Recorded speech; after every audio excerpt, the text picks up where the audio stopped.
Assalamualaikum warahmatullahi wabarakatuh. Halo teman-teman, perkenalkan nama saya Sulta. Kali ini saya akan bercerita yang diambil dari buku cerita 50 sahabat Rasulullah tentang Umar bin Sa'ad. Kisah Umar bin Sa'ad ini diawali dari masa kecilnya sebagai seorang yatim. Ayahnya Sa'ad Al-Qari gugur syahid dalam pertempuran Qadisiyah melawan Persia. Umar bin Sa'ad hidup bersama ibunya tanpa ada harta warisan dari sang bapak karena mereka miskin. Tak berapa lama ibunya menikah lagi dengan Julas bin Suwaid. Beruntung si bapak tiri mampu mencukupi kebutuhan Umar bin Sa'ad dan keluarga serta amat menyayangi mereka. Umar bin Sa'ad pun tumbuh normal seperti anak-anak lainnya. Umar bin Sa'ad menyayangi Julas layaknya bapak kandungnya sendiri. Begitu pula Julas menyayangi Umar bin Sa'ad sebagaimana anak kandungnya. Makin bertambah usia Umar bin Sa'ad, makin bertambah pula kasih sayang Julas kepadanya. Umar pun tumbuh menjadi remaja yang halus perangainya, cerdas dan amanah. Umar bin Sa'ad memeluk Islam pada usia yang sangat muda. Saat itu imannya telah kukuh tertanam dalam jiwanya yang masih segar, lembut dan polos. Cahaya Islam menghiasi kepribadiannya yang terwujud dalam perilakunya sehari-hari. Dalam usia semuda itu, Umar bin Sa'ad tak pernah ketinggalan sholat berjamaah. Ia selalu menempati barisan bersama sholat jamaah. Ibunya senantiasa bahagia setiap melihat Umar berangkat atau pulang dari masjid. Kadang ia bersama Julas, kadang ia berjalan sendirian. Umar bin Sa'ad berusaha menjadi yang terdepan dalam kebaikan. Di medan jihad, ia selalu bergegas mengejar barisan terdepan karena ia mendambakan bisa menjadi syahid. Ia juga tekun memperbanyak amal kebaikan, kedermawanan, dan ketakwaan. Ia cepat menyadari kesalahannya dan sering menangis karena mengingat dosa yang telah dilakukan.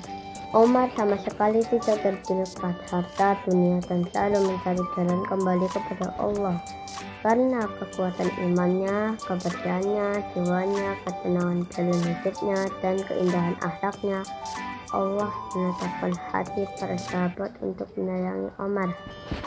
Demikian pula sebaliknya, Umar sangat mengasihi para sahabat. Setiap orang yang mengenalnya dan bergaul dengannya akan merasakan kegembiraan dan kenangan tak terlupakan. Pada tahun 9 Hijriah, Rasulullah mengumumkan hendak memerangi tentara Rom di Tabuk. Beliau memerintahkan kaum muslim untuk bersiap-siap menghadapi peperangan. Rasulullah menjelaskan bahwa peperangan kali ini cukup berat. Selain karena perjalanan jauh, medan sulit, dan kekuatan musuh sangat kuat, musim panas juga sudah makin menyengat. Kaum muslimin menyambut seruan Rasulullah tersebut dengan senang hati. Mereka segera menyisihkan lengan baju, mempersiapkan bekal sesuai kemampuan masing-masing. Kaum yang berharta berdatangan dengan membawa pundi-pundi emasnya. Para wanita muhajirin dan ansar menyerahkan perhiasan mereka kepada Rasulullah untuk menambah biaya perang. Karena ada laki-laki miskin yang rela menjual tempat tidurnya demi membeli 9 pedang agar dapat turut berperang. Masya Allah, betapa tinggi semangat pengorbanan mereka. Selanjutnya golongan munafik seolah tak mendengar seruan tersebut. Mereka mengulur-ngulur waktu dan menganggap sangat remeh persoalan tersebut. Mereka sengaja menyebarkan virus kekafiran, membangkitkan keraguan-raguan, bahkan menjelek-jelekan seruan Rasulullah. Satu hal yang sangat disayangkan adalah pertanyaan Julas bin Suwaid yang amat merendahkan Rasulullah.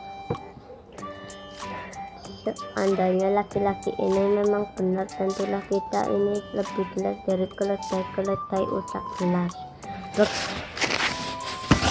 Begitu Umar bin Sa'ad mendengar pertanyaan tersebut, terbitlah kemarahan dan kebingungannya. Ia marah disebabkan seorang yang telah mengaku menganut Islam berani merendahkan Rasulnya dengan kata-kata kecil. Di sisi lain, ia bingung karena pertanyaan tersebut keluar dari mulut Julas, bapak tiri yang telah mengasuh dan membiayai hidupnya. Kata-kata itu nyata telah membuat Julas dari beriman menjadi kafir seketika. Umar bin Sa'ad bingung apa yang harus ia lakukan atas pertanyaan tersebut. Jika melaporkan hal itu kepada Rasulullah, ia khawatir akan menyakiti hati Julas. Jika mendiamkan, dadanya terasa susah. Di manakah letak cinta dan kesetiaannya kepada Rasulullah?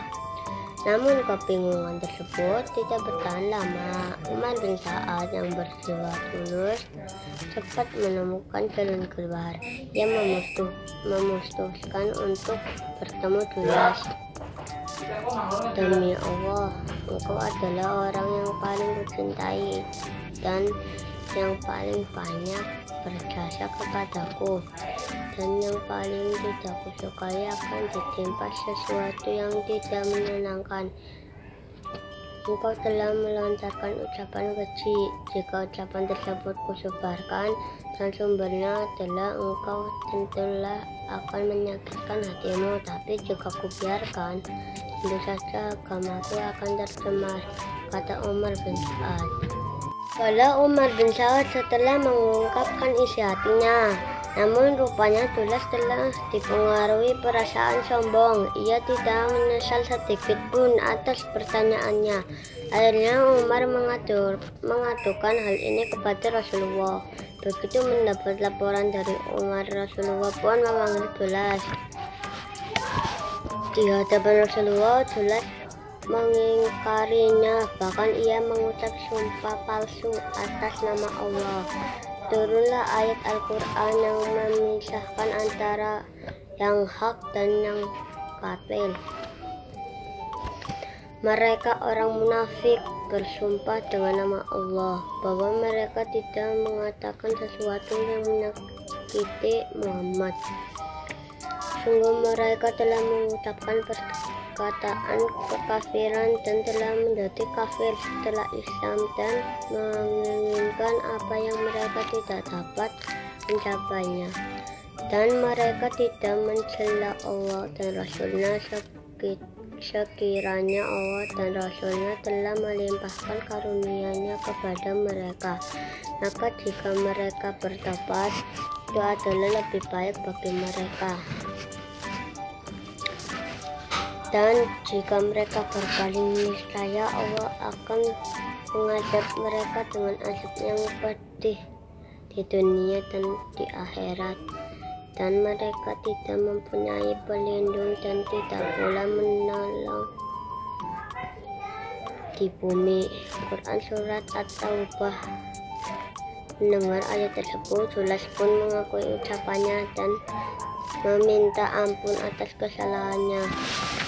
Demikianlah tentang Umar bin Sa'ad.